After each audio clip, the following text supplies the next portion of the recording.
Omukoro ogwo nigubaho buli biro bibiri ebyokwezi kwa mushanju bari kwijuka obu ekyo kutangaza kyabireho obu obusobozi bisaka yabasize kuhera omukazi okugirenda kandi ogwo akamazire emyaka mushanju atakazaraga. Dr. James Tweheyo abasize kugamba aha bintu bimwe ebi obusobozi bisaka akozire ebirimu okuletaho obusinge okukora munonga hamwe n'okuta omumisho programs za government nagira ngo obusobozi hamwe n'abantu be bakozire cyango omukwasa kuhurikiza omuranga gwa government ogwo kureba ngo ensi yagume n'obusinge okukora munonga hamwe n'emicwe adzire ngo ekine ekintu cyango kimwe ahabye kushagika programs eza government. We want to thank obusobozi bukamahanga.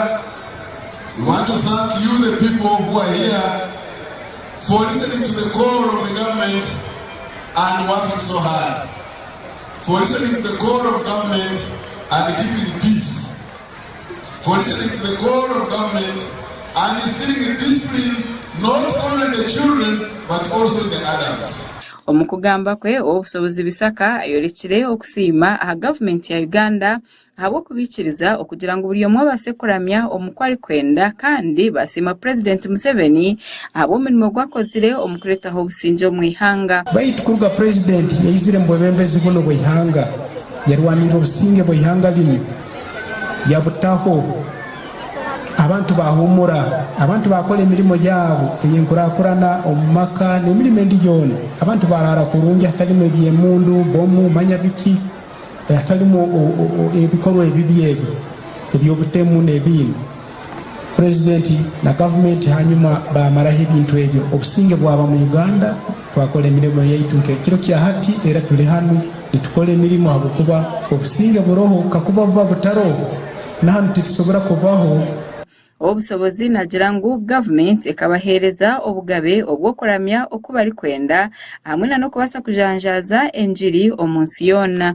Ateireho enkurakurana izire n'enkurakurana yatekaho kalenda eno neha omuntu kukora ebiro bingi kandi okahumura ebiro bitoito. Chairperson wa district eya Kagadi Ndibwami Yosia nawo gambira mukoro ogwo asimira obusobozi bisaka abo murimo muhango gwariyo nakora omukureba ngo habasa kubaho entunguka. Ndibwami ayonjire yagira ngo obusobozi bisaka tabasize kwebembera abantu no kubakiza konka ngo bitabasize no kuretera abana okukora bine mico mirungi bari kwetantara ebintu ebirimu kuzomba bafumu obwisi hamwe nebindi. Ogunagira ngo obwahati bo omucyanga bino kwesima abo obusobozi bisaka bari kugira ngo ayine bintu bihango ebyahinduireho aha miturire yabo. Abanye abali hano batakyaro kakuru kama obusobozi bisaka akayizira umunsi yebale ahabana na n'omwe cyo kikuru ahabihanganyito.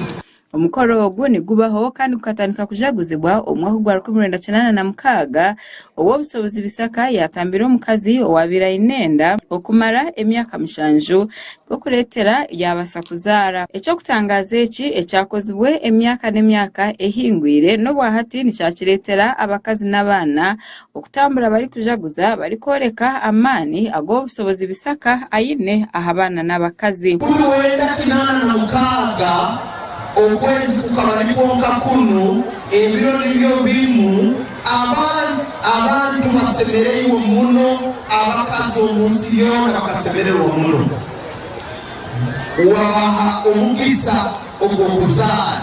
Amukoro ogwo abana babasize kuhibwa ebintu bitari bimwe na bimwe kandi basima ahabwe entunguka eriho hamwe no kukuza kurungi abana.